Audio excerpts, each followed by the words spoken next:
Cubby blue blood flowing through our veins. Sitting in the bleachers in the rain. We've shed a million tears and drank as many old style beers out at the game. Let's go Cubby, Son Ranto. With Michael. Son Ranto. And Crawley. Son Ranto and the lovable loser. Son Ranto. With Michael. Son Ranto. And Crawley. Son Ranto and the lovable losers. Son Ranto.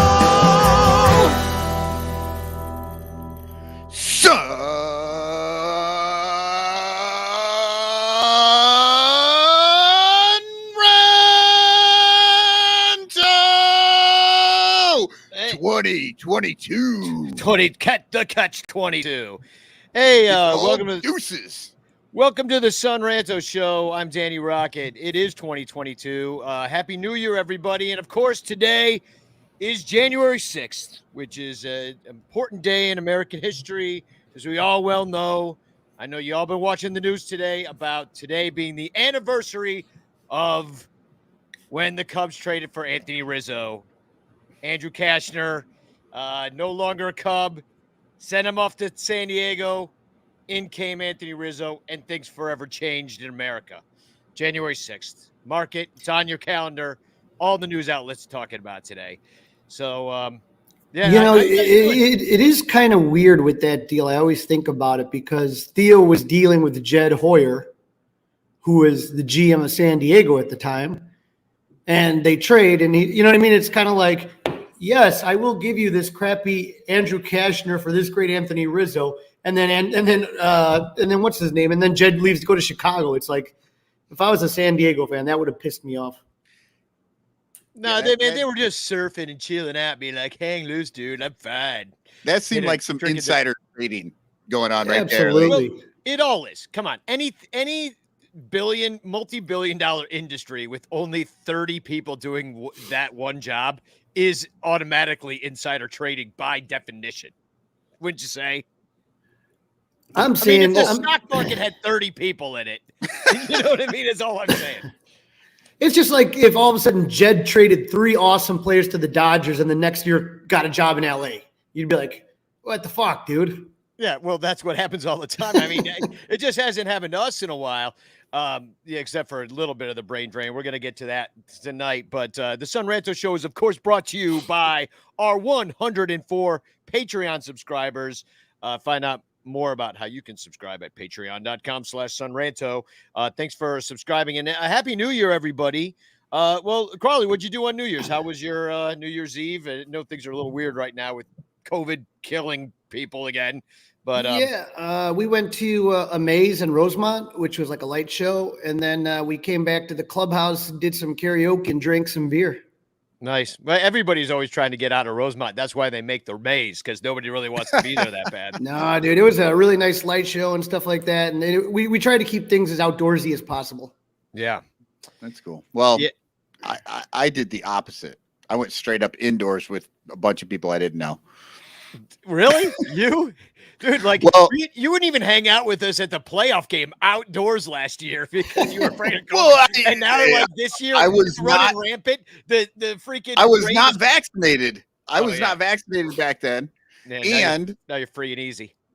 I took a COVID test Thursday and found out Friday morning that we were clear. So then we went to this party, and then I took another COVID test Monday. Well, unless one of the symptoms of COVID is all the hair falling off your face. Well, that's part of my New Year's Eve. So we went to a murder mystery party, and we had characters, and my character was like Charlie Chaplin. So I actually shaved everything except for my like Charlie Chaplin.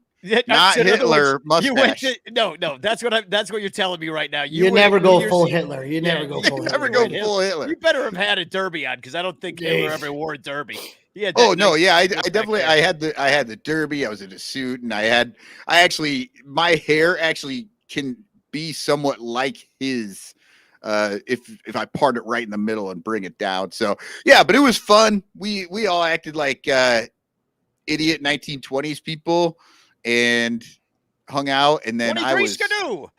Did you say Yeah. 23 Skidoo a lot? Yes. I actually, well, I was supposed to be an actor trying to get out of silent movies into the talkies.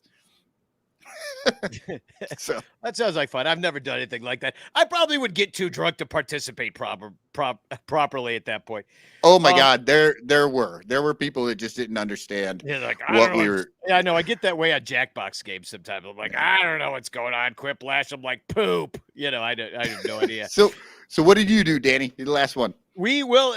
Speaking of Jackbox, that's what we did. We played a little Jackbox with Bleacher Jeff, and he hosted a little 5, 4, 3, 2, 1. Then I stayed up with our good friend Johnny Onomatopoeia, then our Nationals fan friend, and we did New Year's Eve on the West Coast too, because he's living out in LA. And then by the end of that, I was pretty much done. So it was nice. It was a nice night. Just kind of got, was sitting where I'm sitting right now, except 5, 4, 3, 2, 1 here. So we're going to try something new tonight on the show. StreamYard, where we present the show from, they've got a giveaway tool. So let me show this to you. It's this. All you got to do. Am I sharing my screen here? Okay, so it's we see it. If you do #chance, you could win.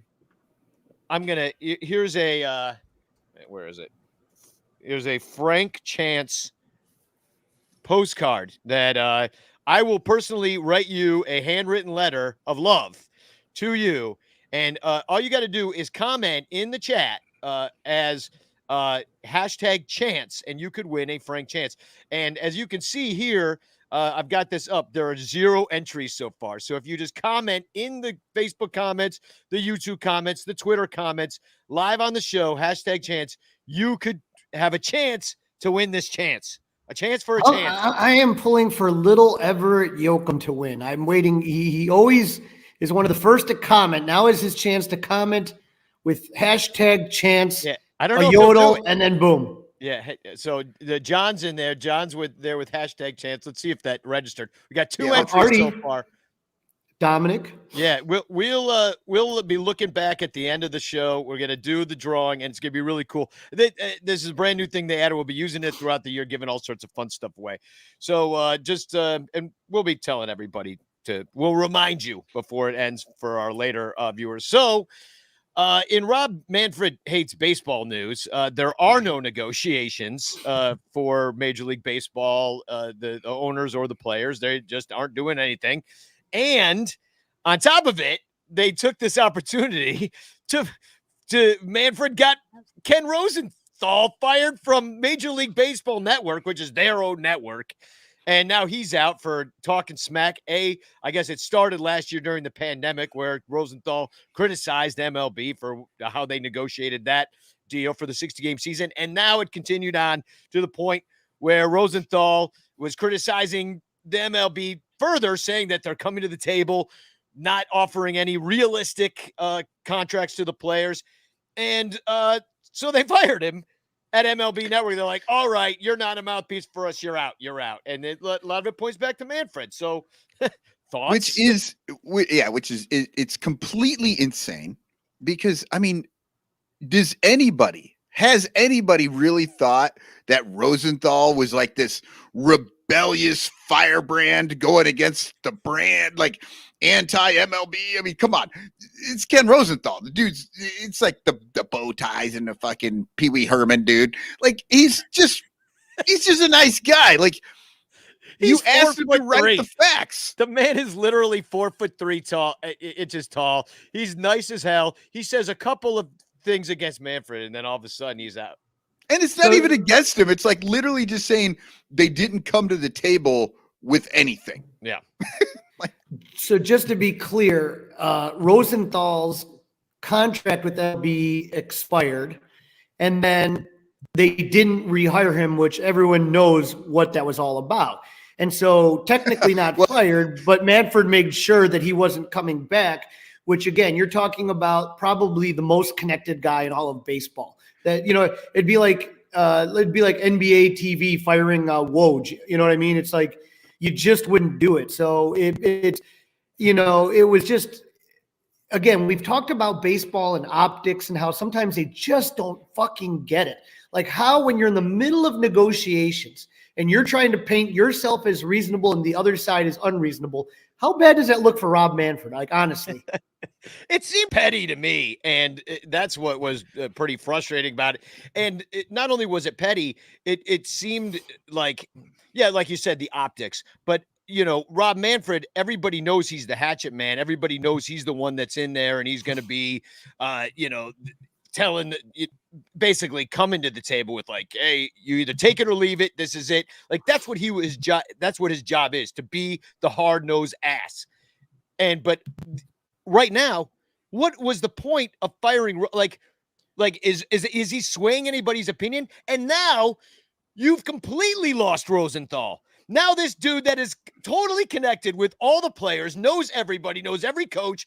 Now he's just like, blow it out your ass, Manfred. Now I'm going to come for you and tell you the things I really think about you. Now it's like Rosenthal gloves off time. Yeah, if they thought Rosenthal was, getting on him before when they had him under their thumb, like this is the exact wrong thing to do because, I mean, let's face it, he's not going to be that firebrand, but he's going to continue reporting the same things and probably more often because he will have a mandate to do so rather than how the MLB network didn't really want him to do it. But we all talk about him being fired, but like Crawley said, his contract ran out, which makes me think of the whole Joe Madden thing, right? Joe Madden got fired. No, his contract, they just didn't renew his contract. So he didn't really get fired, but yeah, they didn't want him anymore. And I think but it's the same situation. And I think that Rosenthal has always kind of just reported the truth is what people respected out of him. And I don't think he changed anything because of having the job with MLB Network. And I don't think he's going to change the way he's done things now. And so it just looks bad. But this was, I laughed at this tweet right here. This was from Tyler Nutsack Matzik from the world champion Atlanta Braves. And he said, at Ken Rosenthal stands at 5'4.5", but still towers over Rob Manfred. Fire one of the premier reporters in baseball because he critiques you. That's his job. Hashtag soft, hashtag rent free, hashtag doing laps.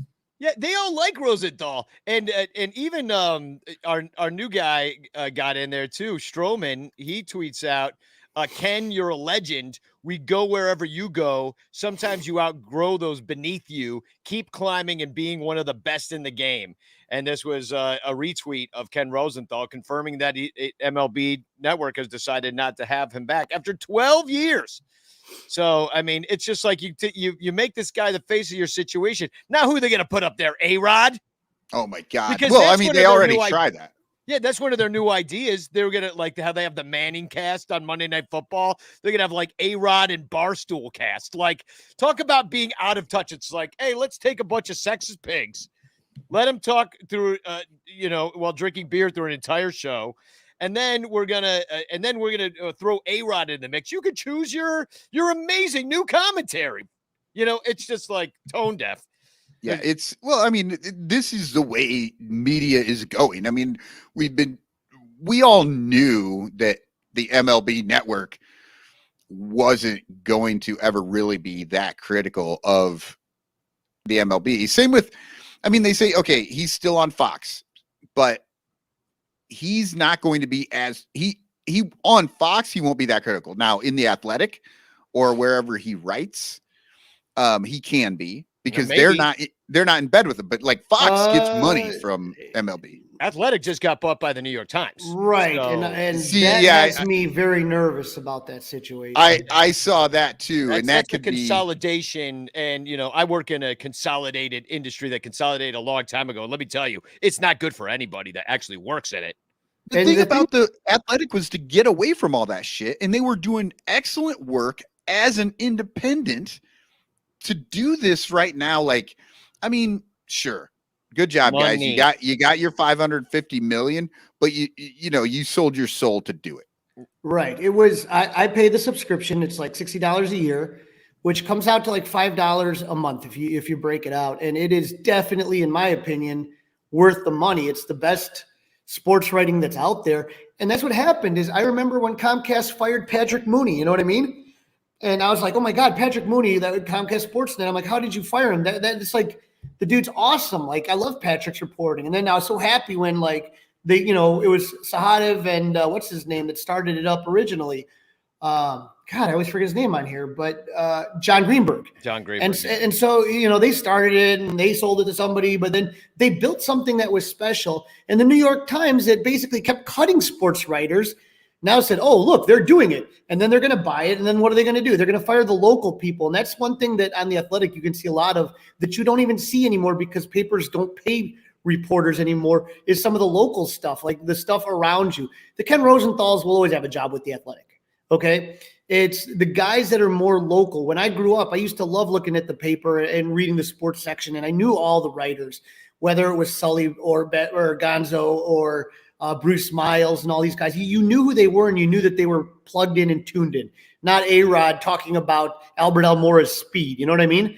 And so he's so fast. Or the one AP article that just gets put into every paper across the country.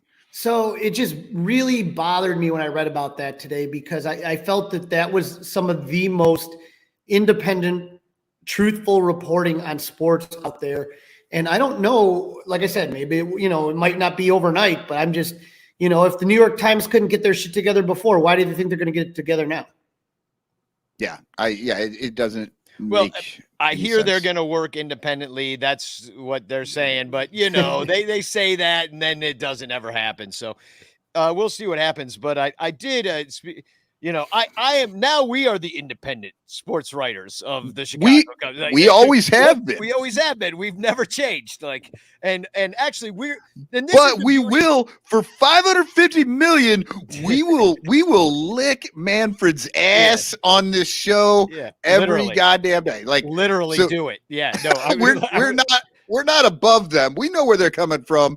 Damn it, Michael! Don't take my TFC.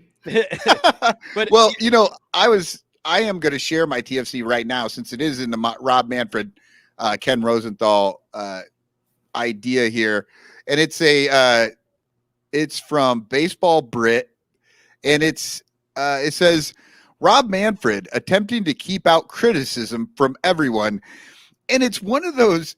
So for the podcast listeners, it is a picture of one of those gates on a sidewalk that is not connected to a fence.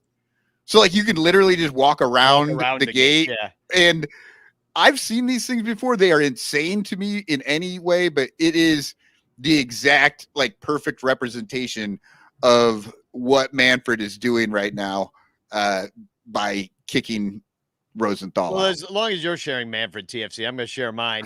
Showzone tweeted out, breaking, MLB will not allow fans to attend games in 2022. Manfred cites an uptick in mean tweets about him as reason for banning fans from all 30 stadiums.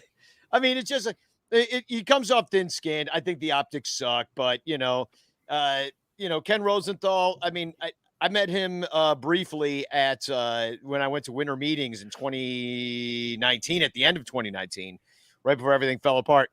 And super nice guy. He's like, hey, Ken, great work. He's like, hey, thanks so much. And just like go out there, he's talking to everybody. Like he's not trying to big time anybody. He's just a nice dude. You couldn't have done a worse job of making yourself look like an asshole while trying to fix the optics of your situation. It's pathetic. So I put out a season poll in our little outlet, which is called my Twitter feed at Ranto, on when do people think that the season will get started. And Carly, most people are agreeing with you. I said, when will the MLB season begin? 44% said a little late. 19%. Oh, that just made me think of Rizzo. Why? 44. Oh, yeah. Oh, yeah. Yeah. And he was a little late to getting vaccinated. Yeah.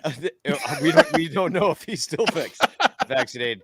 19% said on time. 44% said a little late. 25% said very late, like, probably all-star break-ish. And 12% are not optimistic that there will be an MLB season at all. On time is not happening. They haven't met. Yeah. You know what I mean? So I was that's just the going to say almost 20% of the people are out of their are wrong, door. yeah. right. So, And as far as no season, don't forget that it is the owners that give Manfred his job. And I'm going to say that I truly believe that, based off a history of pandemics and some of this stuff, that we're looking at pretty much the end. With this Omicron, people are going to they're either vaccinated or they're going to get COVID, and we're starting to get to that herd immunity. So I think next season goes off if baseball can get out of its own way, we'll get off without a hitch with full stadiums, with life like we knew it. This is not me trying to be optimistic. I truly believe that's what's going to happen. And so you cannot have a season where you lose money for a third straight year of not having full capacity stadiums for at least 81 games, or let's just put it at 70 games. Hold on, Crowley. They haven't lost money in any single season yet. So I don't know where you're coming up to. The players lose money. The owners haven't season. made any money, though. They haven't made any money. If we're going to get technical about it, the amount of money that the Cubs made in revenue 2018 versus 2020 looks a lot different. Right. It's less, but which means you're cutting people, which means you're decimating your system, which means you had. You don't need to do that. As long as you have profit, even if that profit's less, you can't actually keep going. It's just they had to cut to be profitable. So I don't think they did though. No, they did. They cut everybody. They did. No, I agree. They did do that. Yeah. I'm saying they didn't have biblical losses, Michael. Biblical losses. And the sad thing is, of course, is that if they don't get the season up and running, I just saw an article today about there's already waning interest in baseball. We've known this for a long time. The average age of a Major League Baseball fan has actually gone up in the last 3 years by like 3 years. And guess what? That's us. That's you and me hitting that. We're the ones that got 3 years older and still like the damn thing. So let me ask you a question. What do we all have in common, really? We're old. We're old white guys. But you remember that it was the strike of 94 that absolutely decimated baseball. So in 1994, that was the strike in 94. I was like just out of high school. You know what I mean? And so those people that era right there, that early 90s, you had one of the most amazing seasons going on, and that was it. And the season ended, and there was no World Series for the first time. And I don't think baseball ever truly recovered from that. They've made plenty of mistakes along the way, but I think that they thought that they could do the strike, everyone would come back and all would be forgiven. And people started looking elsewhere for entertainment and obviously multiply that by bad marketing, not knowing how to, take care of their product. And it's caused this sport schedules. Right. Yeah. It's caused the sport to, I would say, be third most popular? Yeah, but fourth. I mean, and it might be fourth soon. It's third right now, but it might be fourth soon because the younger generation, their numbers are skewing soccer.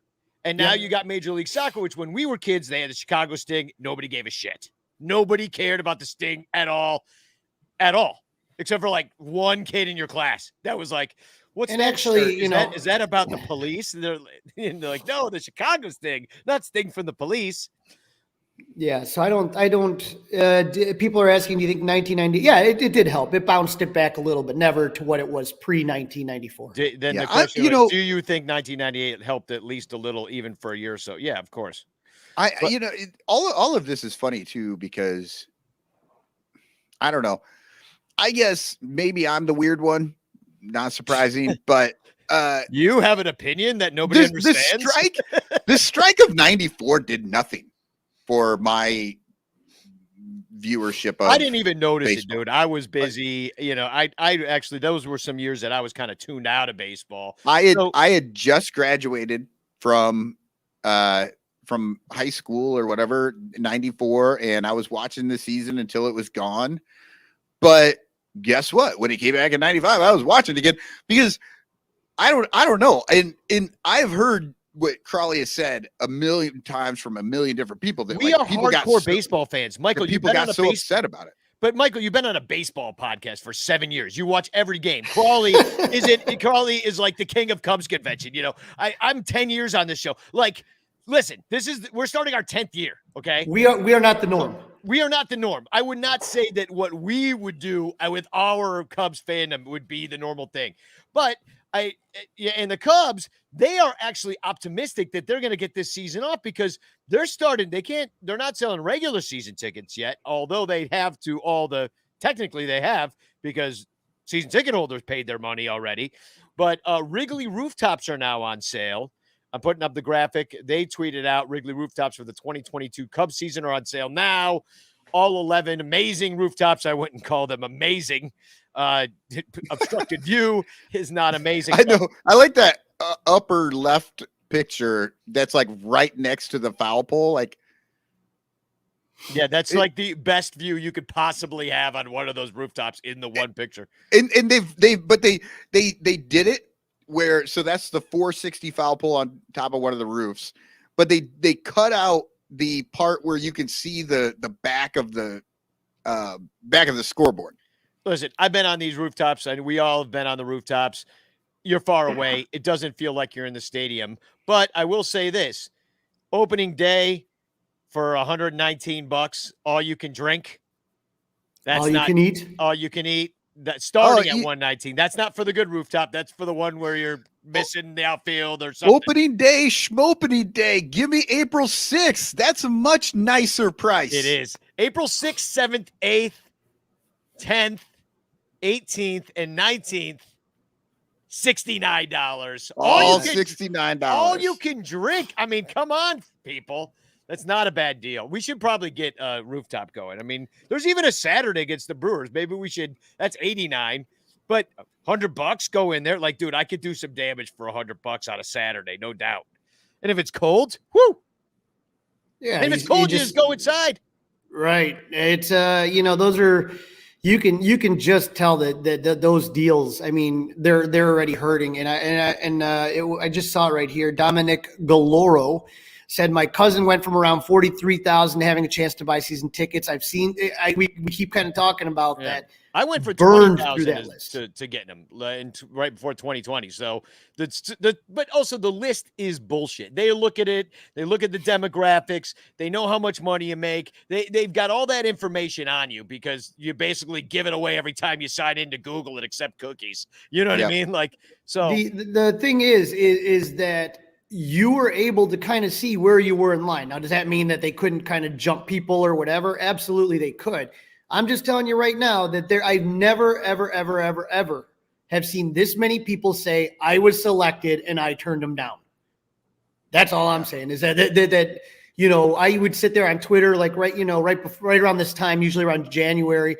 And all of a sudden people are like, holy shit, my name came up. I put that in when I was in high school. I can't believe it. This is fucking awesome. Everyone excited that they actually got picked because some people forgot they've been on the list so long. Yeah. That list existed. And so as far as it's concerned, I've never seen people getting called as quickly and at the same time turn around and saying no. Yeah. Well, I have to actually kind of slow my roll when I see on Facebook. Like I'll see like an out of town person, like somebody on our friend Wes Jamison's page on Cubs fans in Oklahoma on Facebook. They'll get picked and they live in the middle of Oklahoma. They're like, they get picked for the season tickets. They're like, oh man, this is going to be awesome. I'm finally picked. And it takes me everything to be like, dude, don't do it. Because they're so excited. I don't want to burst their bubble. Because I mean, it is a thing. I mean, there is something special about being a season ticket holder.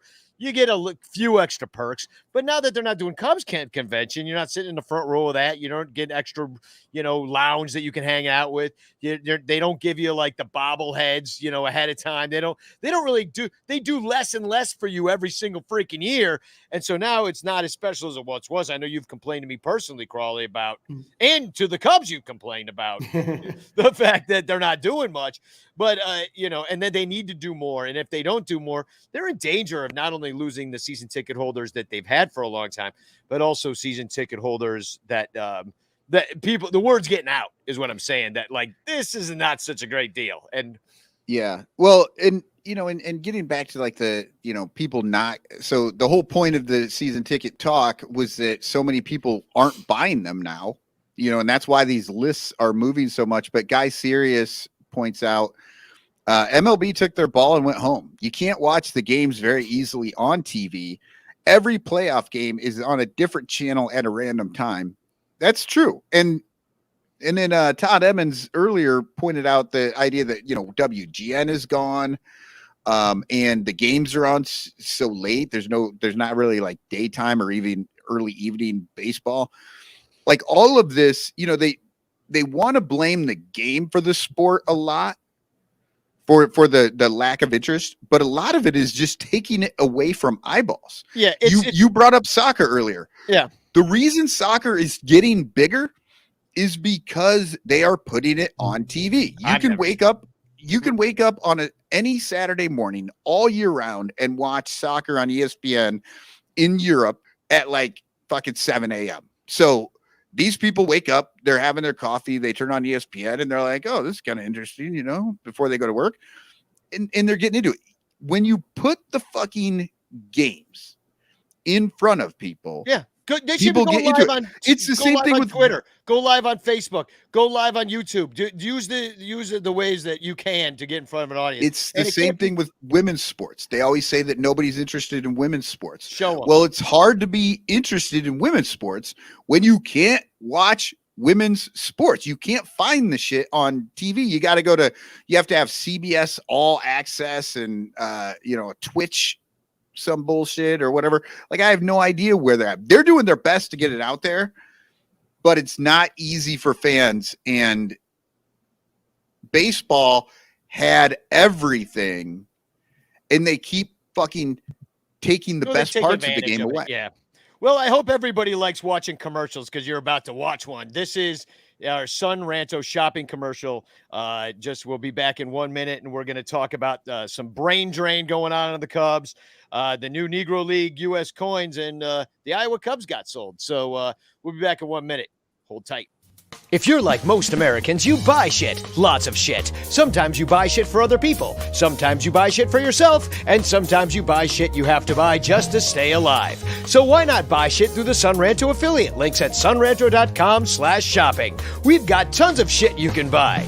Go to sunranto.com, click on the shopping link, then click our ads and buy shit. We've got Amazon. They've got tons of shit. But you can also buy MLB shit, NBA shit, NFL shit, Fans Ed shit, Southwest Airlines shit, Fanatic shit, Reebok shit, Wine of the Month shit, Beer of the Month shit, Bear Mattress shit, StubHub shit, Lid shit, Sports Memorabilia shit, Volcanica coffee shit, Vibrator shit, Condom shit, Bag shit, NHL shit, and Audible membership shit.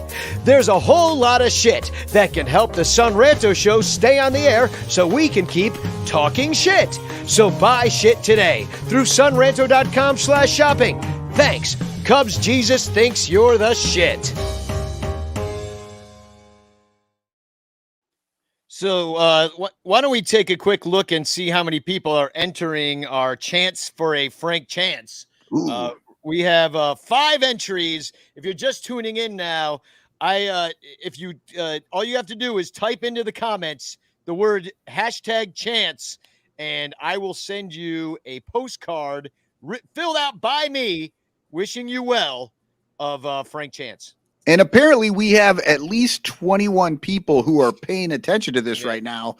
So we really should have 21 entries. Come on, people. Yeah. You type a #chance and you get personalized shit from Danny Rocket. Come on. It's sweeping the nation. It's this new thing called mail. And Little Yumper, John Pincus, Corey. I'm just waiting for Everett. He wants us to yodel, but he's gotta put #chance. Okay, we got eight entries now. So looking good. Oh, actually, nice. It disappeared somehow. All right, let me get that. Wait, how did that? Oh no, you guys! I think I screwed it up. Well, all right, I'm gonna start again. So you're gonna have to. All right. No, we're back. Six entries now. Okay. So #chance. I'm not going to change anything. I'm not going to refresh my browser. I already screwed it up. So #chance. We learned everything. So this Everett just did yodel he who. Yeah, Take a look at that. and everybody who did it earlier, maybe just try it again. Just try to it see. again. Yeah. Then they said you don't get extra entries if you type chance twice. So don't waste your time doing that.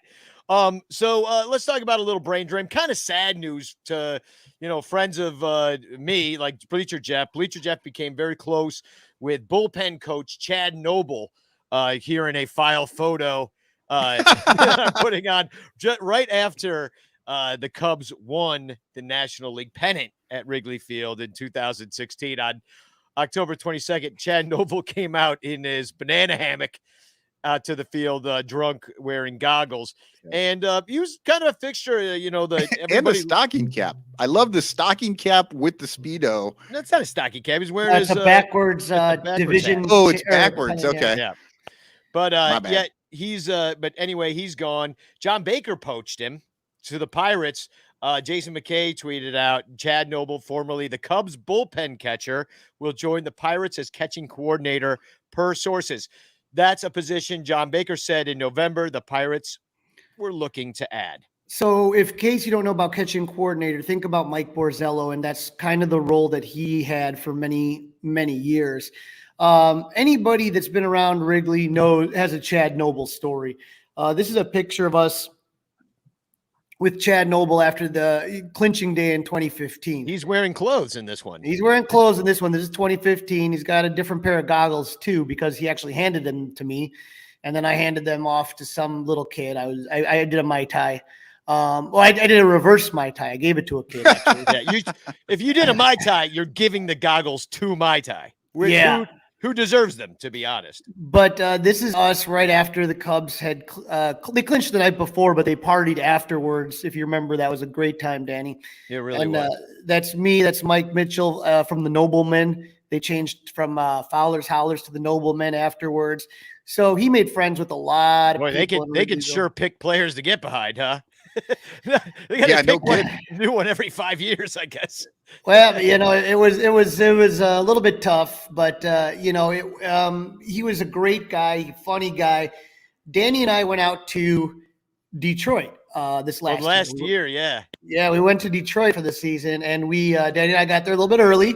So we had some lunch at Founders Brewery and threw some flights down, and then we went to Detroit and threw some drinks down. And I think I can't remember what day was it, Saturday or Sunday.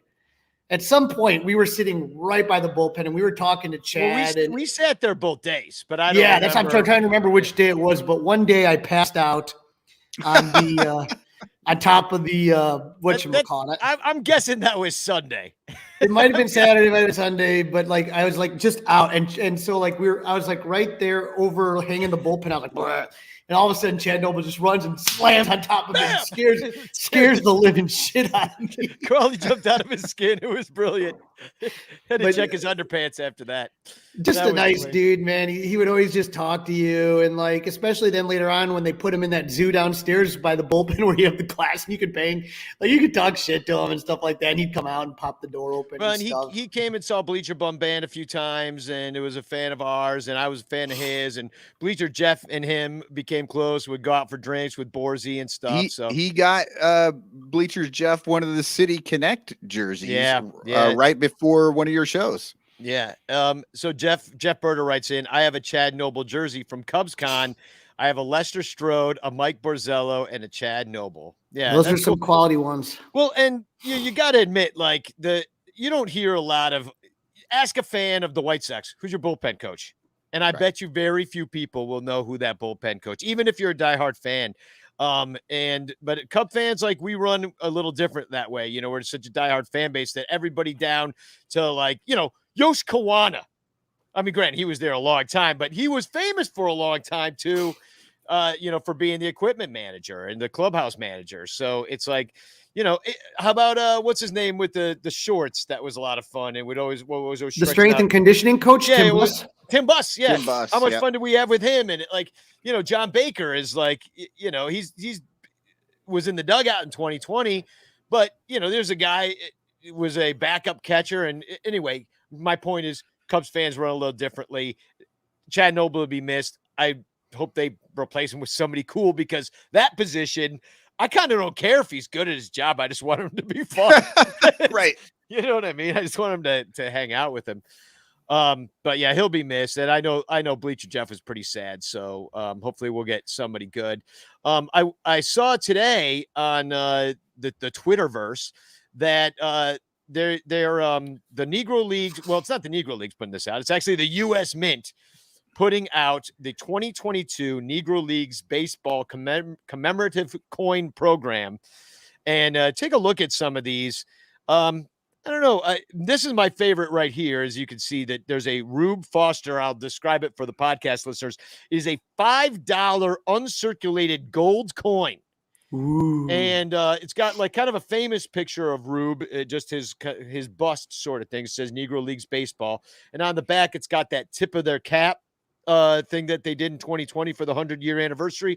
Their legacy plays on. But this $5 coin is $674. And I was like, oh my God, the government invented NFTs a long time ago. They're selling things that are worthless, $5 that worthless.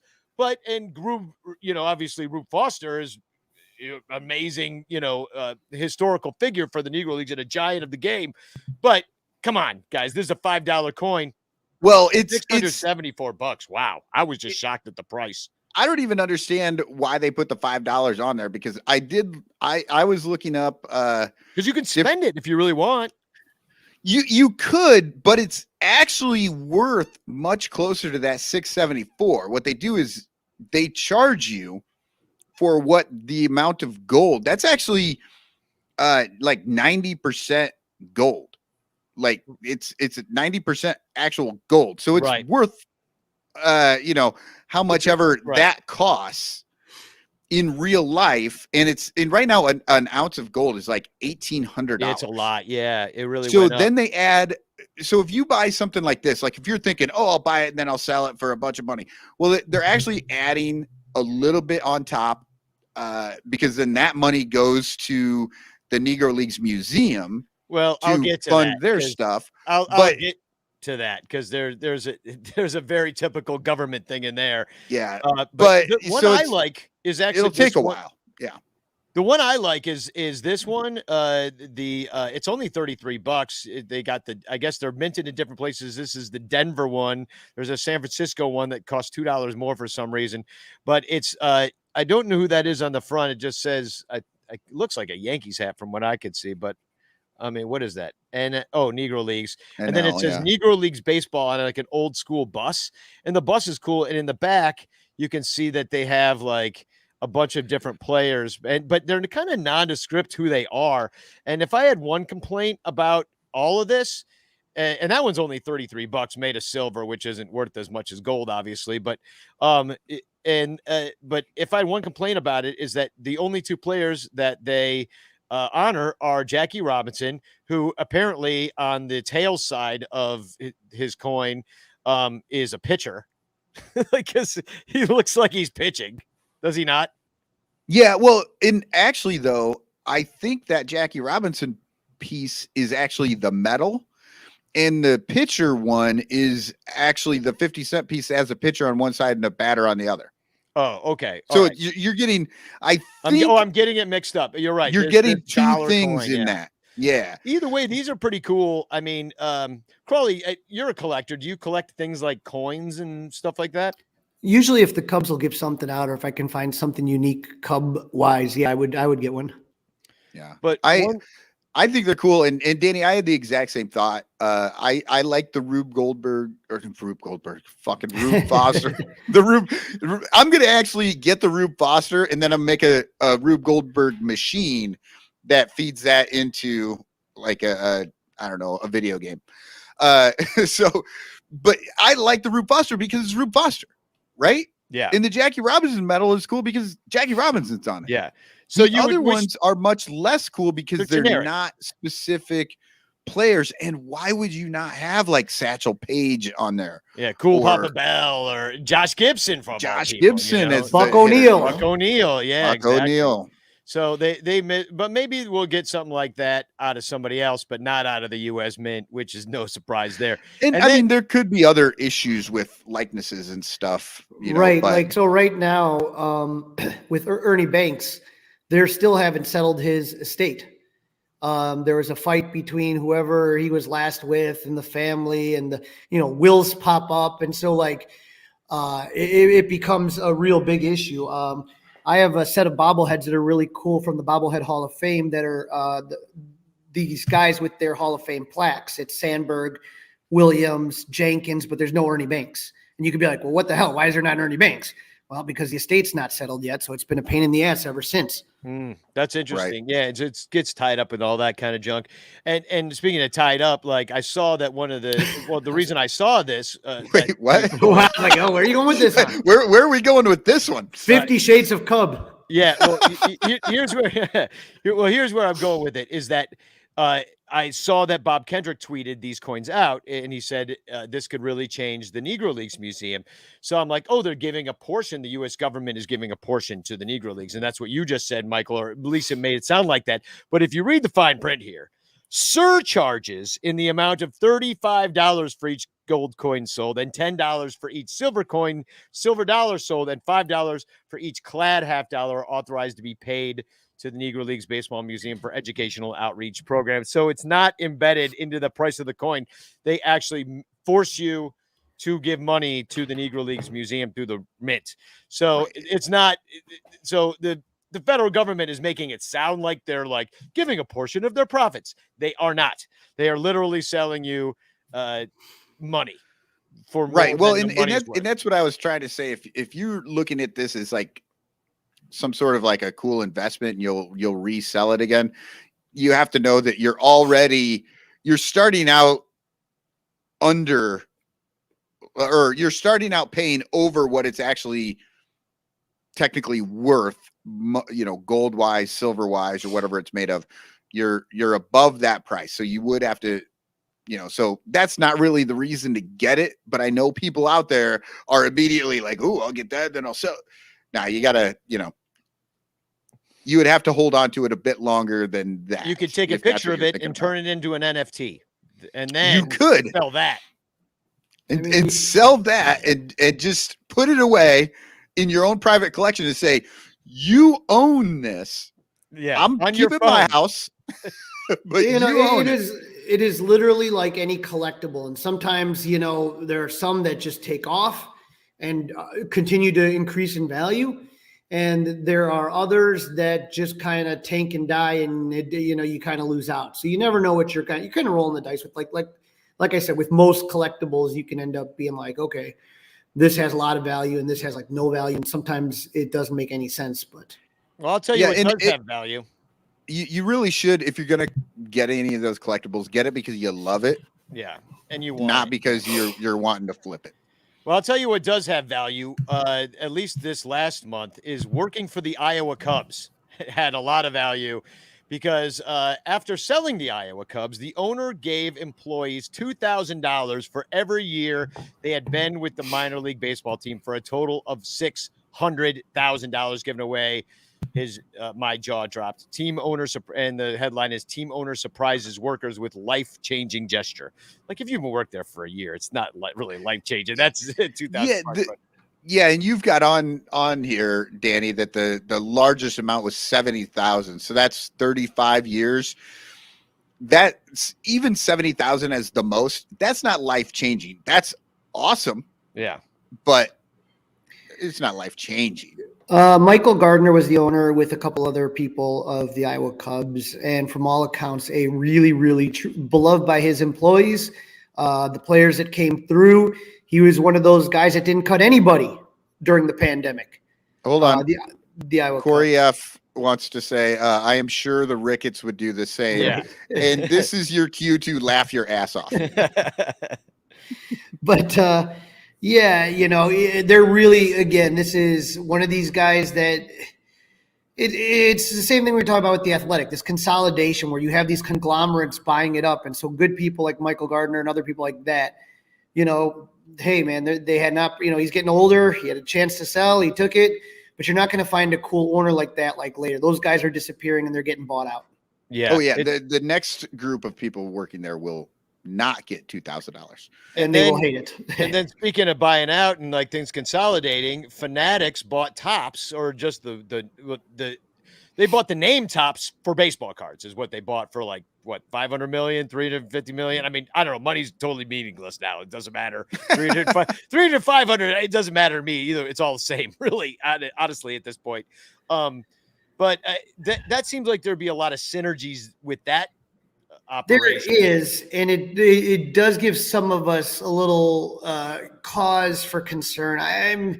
Fanatics has kind of gotten their hands in a lot of different pies, and you talk about synergy. They've kind of taken the photographs that used to be PhotoFile, and they kind of got into that. And PhotoFile's gone. It used to be a really cool place. You used to be able to buy photos really easy of your favorite players for like $5 a photo, stuff like that.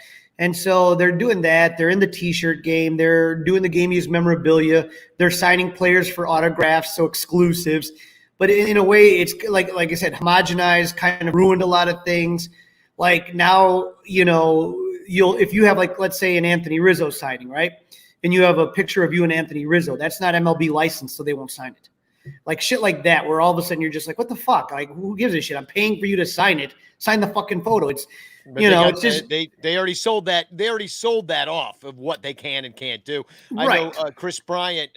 He's little, and he signed something for my nephew when I did that event a couple years ago with the Red Bull. He, we had a red marker and he signed his ball. The kid probably already lost it and stuff, but like, he doesn't normally do that. He does it kind of under the table. He won't do that on a regular thing because he's already sold that off. What he will sign, his game use stuff, is all handled through a situation. And so it, as this stuff becomes more exclusive, and what is these every asset class is totally out of control right now. Like whether it be a stock or a Bitcoin or, the Franklin Mint or, whatever is going on, bobblehead prices, like everything's ridiculous.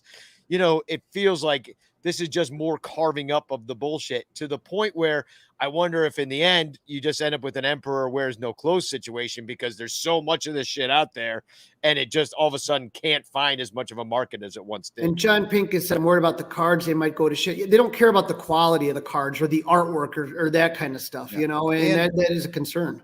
Yeah. And they, like Danny said, they did not buy Topps.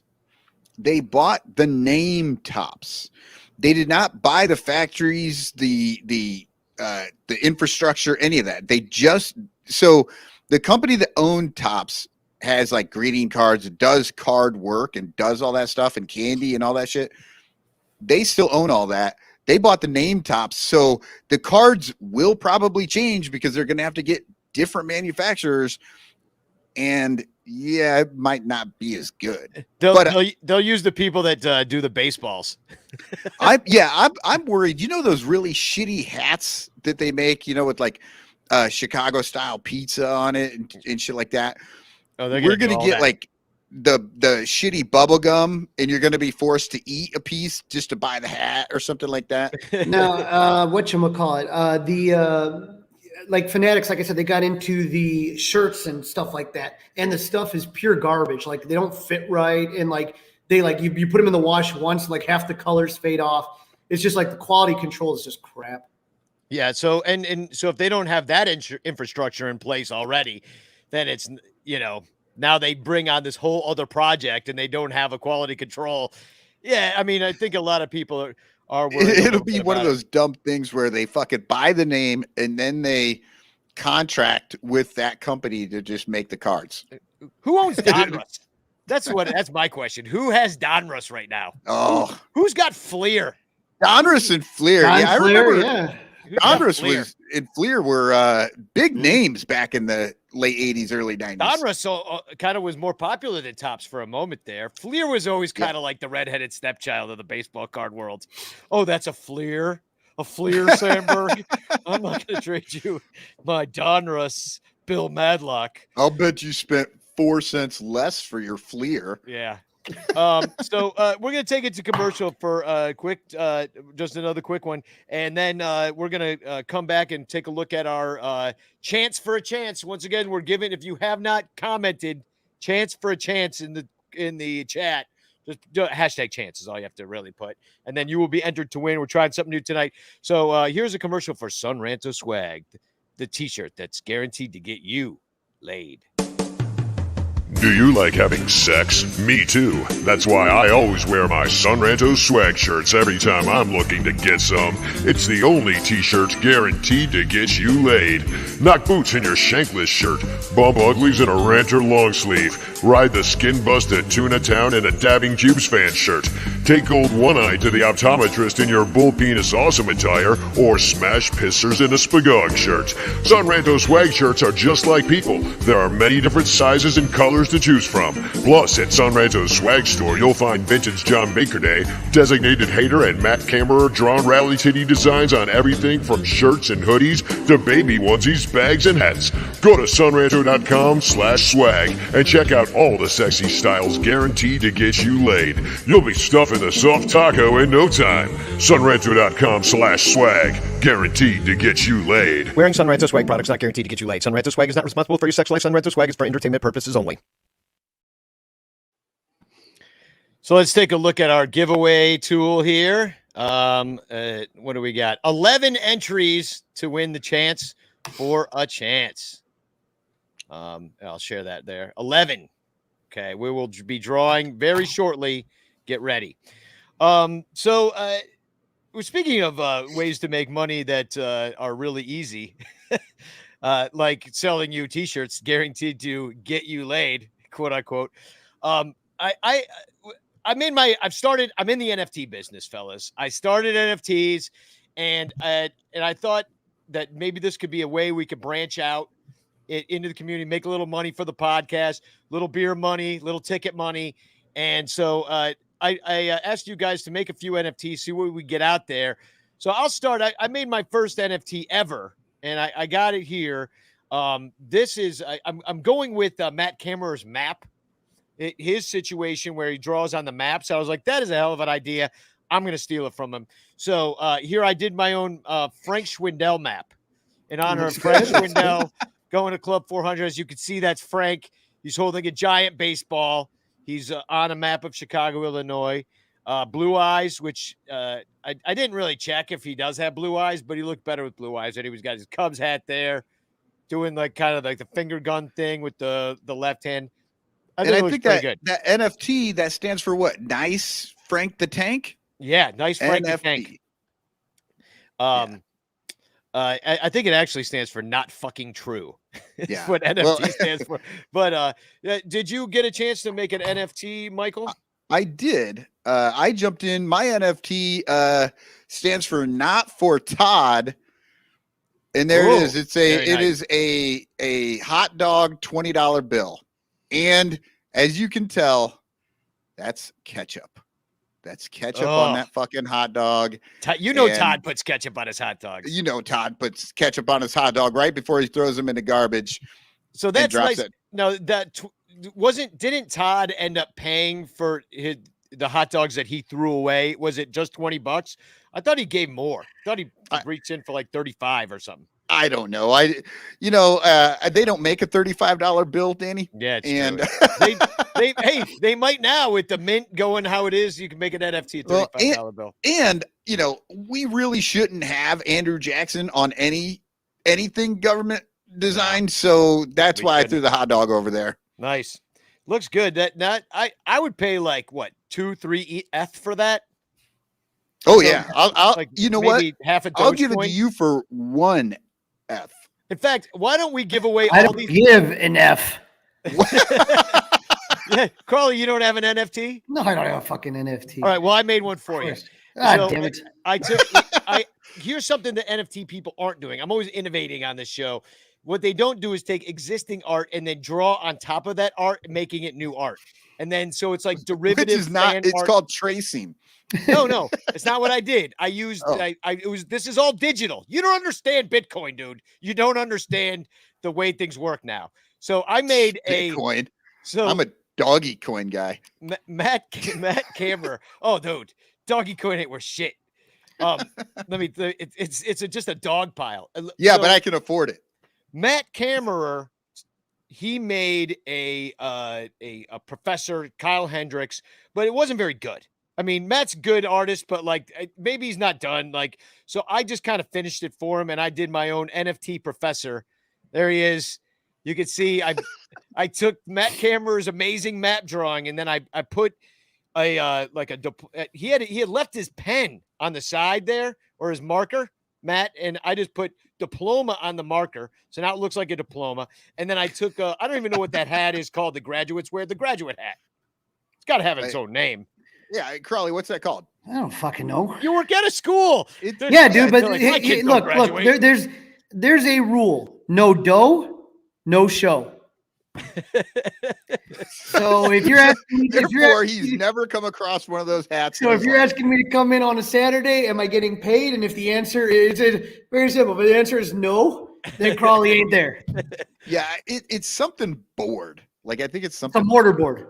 A mortar board? Yeah, I think that's it. Somebody comment in the chat if you know. It's a mortar board, I think. A mortar board is what the guy used when he was like putting in the tile in my house. Yeah, John Vasquez says mortar board. Artie Boucher had guessed cap.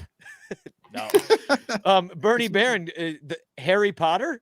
Like, yeah. Wait, what? It did look like Harry Potter a little bit. Oh, do you think I'll get sued for my NFT? Because he looks too much. Because I made Kyle Hendricks look like Harry Potter.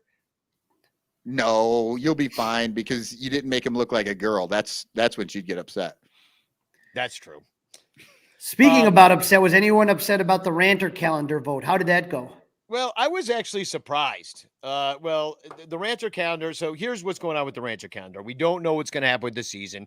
So everybody's birthday that's in the Ranter calendar will remain the same, obviously, but the schedule may change. And I was putting pictures together and I'm like, you know what? Do people really want this with a bum ass schedule in there that's wrong?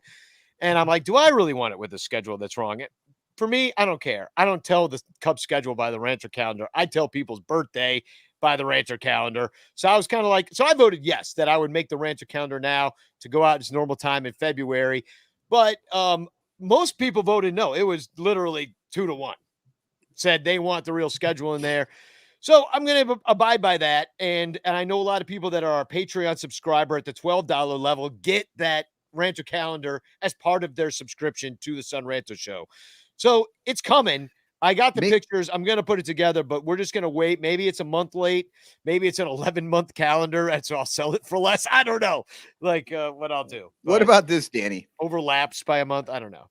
You make the calendar just like normal, but later we send out stickers and people can put it in themselves.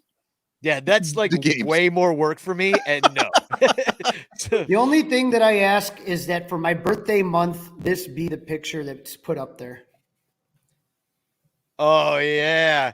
I don't even remember taking that picture. That was right after the peppermint Malort. Oh, shots. Yeah.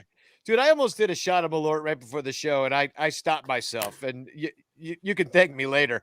Oh, we got a green room after this. That's one thing I wanted to say is that right after the show, we're going to do a conversation on the Green Room app. We're going to keep doing that for a little bit while longer, at least the next month. And so join us afterwards. All you do is download the Green Room app, follow Son Ranto Show. You'll be notified when we go live in the Green Room app. Hopefully it will work tonight. That's our goal. Hopefully that's Green Room's goal too. The unconventional people are asking me. Unfortunately, we couldn't book G-Man because somebody who works at G-Man on the day we were looking at, they're getting married and they're using the back room, and so that was the only the weekend I could do. So it's canceled in that way. I can't do it, but also obviously Omicron. Things aren't looking real good right now. Maybe it's not such a great idea to go out and get drunk all together in the room. But if you do feel like doing that, watch my Twitter feed. Maybe we'll see how things are looking next weekend. I know next weekend is actual Cubs convention weekend. Kind of maybe go down, have a few down at Nisei Lounge. Let's just do a last minute thing. People in the area, I'd love to see you if we can make it happen. I will be at Club 400. We are going to have Friday Frank night. Schwindel out there. Saturday.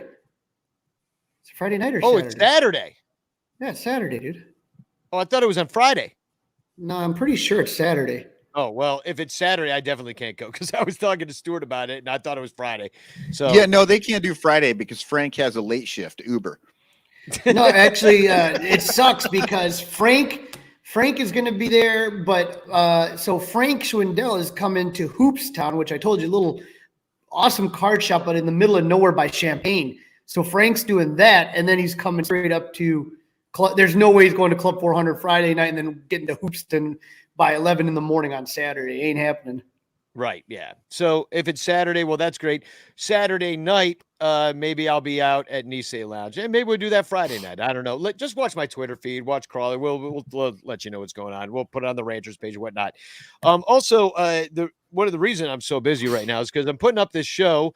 Hopefully that we can get this thing up. But the Trapdoor Theater presents The Martyrdom of Peter O'Hay, and it is a farce. And it's written by a Polish playwright named, I'm not even going to try, Mroszek, I believe is the last name, but I don't know how to say the first name. And it's very funny. And our good friend Dennis is one of the leads, our Cardinals fan friend. And I took this hilarious picture of him at rehearsal the other day, wearing a mask I won at the Golden Girls show. It's like this beak. So he plays one of the leads of it. Anyway, he's a great actor. And definitely worth coming down and seeing it. The tickets are for sale at trapdoortheater.com. That's theater with the R-E because we're fancy like that. And it's going to be a great show. I wrote a ton of circus music for it and jazz music for it. I'm putting the link in the chat right now. Thursdays are 2 for 1. I don't know what to tell you. So wear a mask, vaxxed only. Come on in, watch our show. It's really good. And it's not long. It's just over an hour. So a couple songs in it. I think you'll enjoy. And once again, join us afterwards in the Green Room app. Follow Son Ranto Show. I do have one last bit of you guys already gave your TFCs, right? Yes. No. Oh, you didn't. So why don't you give your TFC Crawley, your flexing cube, and then still hashtag chance in the chat. So while I'm blabbing, you can go ahead and type in that chance here. Hashtag chance. Classic. Hashtag chance. Pabst Blue Ribbon, old PBR. Not drinking this January? Try eating ass. My mind is dangerous replies, PBR or ass? What's the difference? The PBR site says, ask your mom. Dude, brilliant. I went out and bought a 30-pack of Pabst right away after I saw that. And then they deleted the tweet. See, that's what's wrong with today. They should have doubled down and made mom jokes all day long and then acted like nothing ever happened. And you know what's more amazing about that? That dude's mom used to date Yelich. Now, this was just adding on. Somebody afterward put Pabst Blue Ribbon. Pabst Blue Ribbon. I like that. And then Pabst goes, yep. So they were at it for a while before someone finally took the car keys away from them. But going in corporate was like, ah. So this one made me laugh a lot. Pabst demographic. Come on. Yeah, that's hilarious. Jose de Jesus Ortiz was writing. Everyone knows Ryan Thibodeau from Not Mr. Tibbs, who's keeping track of the Hall of Fame balloting. And ballot number 54 came from a man named Michael Hunt. And he didn't vote for anybody, being one of those assholes. So Jose de Jesus Ortiz writes, I don't know what's worse, the fact that he submitted this ballot or that I had to ask my wife and 18-year-old daughter why people were noting his name was Mike Hunt. Oh, Mike Hunt. Always a good joke. I love when people get that. I love when you can get that by some people. You know, they forget about it. I got just one last thing to kind of say about it. And this was a shock to me. You know, our friend Brandon Stahl, he was at the Cubs caroling event. You know, he's been been a lot of Bleacher Bum Band shows. He's a ranter. He posted this up on the Ranters page, and it was Addison Russell. This is kind of a shock to me. I don't even know what to make of it, but Addison Russell was at Wrigley Field very recently, like within the last few weeks. And he tweeted out, Christmas time is family time. Hashtag you see it. Hashtag blessed. And there he is at the rink at Wrigley Field with his girlfriend, I guess, or wife, or I haven't really kept track of Addison's love life. And I guess with one of his children, I don't know if he has got multiple children. I think he does. Has a couple of kids. Yeah. So I don't know what's going on here, but he's with his family at Wrigley Field. And I don't know. It seemed to me that, Russell, like, he don't like you, right? I mean, like, you're going to get recognized. Like, what is he coming back because he thinks like he might see Ricketts, and Ricketts might be like, hey, let's give you a try. He's trying to get a job, or like the Cubs need a shortstop, and Ricketts seemed to hold with him longer than anybody else. God. But honestly, you leave a job in such horrible circumstances. Are you ever going back there again? Like, you know what I mean? You worked a place for a while. Things went really rotten, and then you're just going to show back up there because they had an ice skating rink in the parking lot. I mean, he does have some connections here in Chicago. He still has some friends and stuff around the area. So I'm sure he pops in and, just doing the tourist thing, I have a feeling that Addison will kind of be dipping his toes in the water.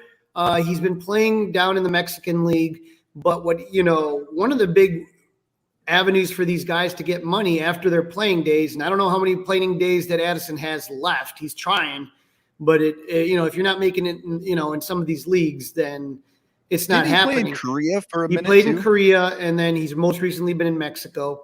Okay. And it's a weird one because I do a lot of stuff with memorabilia circles. There hasn't been a lot of signings. So like some people like kind of got on the bus late, like, okay, now I want to get this team signed. Well, now it's a lot harder because everyone's scattered the fuck everywhere and it's a pain in the ass. But Addison Russell's a tough one. And I've seen one person have him on a private signing. And then like all of a sudden everybody kind of gets very judgy. Like, how could you give him some money? But that is going to be a big source of income for him in the future. Like that. Same with the 85 Bears. Yeah. I'm fucking 45 years old. They won it when I was like 8. And I still see these guys roll out every single November at the Chicago Sports Spectacular. It's a guaranteed source of income. So Russell, I think, is going to start kind of popping up more and more and trying to, hey, a lot of time has passed. And look, this is a way for him to really make some money by signing his name, getting $5,000 or $6,000 for 2 hours work for signing your name. I think he showed up talking about the shortstop job because he's not in the MLBPA anymore, right? So he's in these other leagues. He's probably in there schmoozing like, hey, he's definitely going to keep playing as long as he possibly can, in some capacity. So, and I think you're right, Crawley. I think that's a really good call. So let's pick a winner, huh? Wait, actually, is it the last chance? This is the last chance. Get your chance in. Last chance for chance. Type #chance into the chat, and you could win a letter from me on this postcard.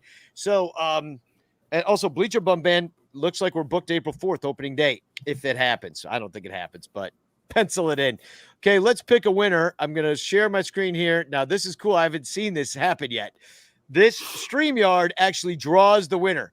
So let's see what we get here. I'm going to draw the winner now. Look at that. Oh, look at those names. Oh, that's awesome. Yeah, isn't that neat? There we go. I see some familiar faces. Oh, sorry, Maggie. Boy, that was fucked up. It looked like I thought Maggie was going to get it, but it was Artie.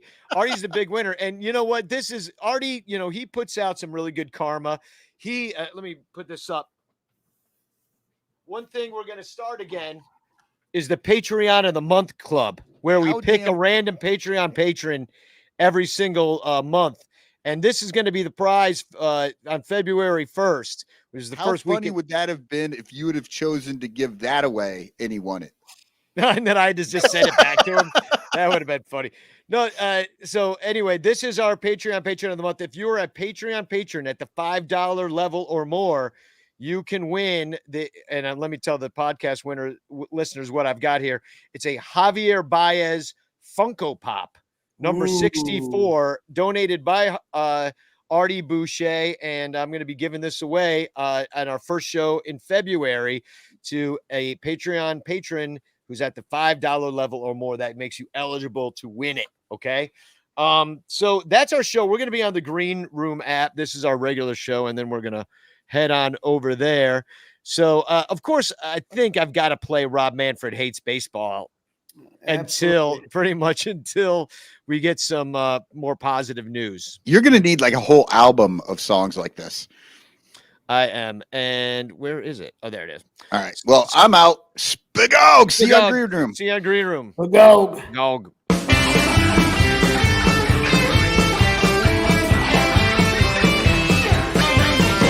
Rob Manfred likes opening days in winter. Likes baseball games that don't go on too long. Rob Manfred likes more offense from the hitter. Likes juicing up the ball and hitting dongs. Intentional walks with just a finger. And old umpires who are always blowing calls. Likes the National League DH, but one thing Manfred hates. Rob Manfred hates baseball. Pitch clock for the pitches and batters who stay inside the box. Likes lessening the ball drag with lower stitches and half the teams making the playoffs. Rob Manfred likes pitchers who face 3 batters and not paying minor leaguers at all.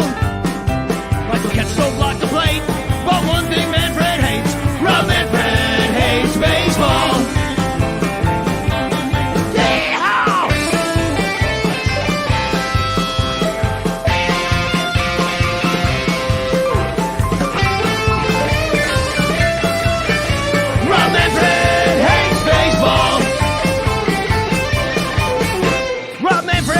TV deals and blackouts.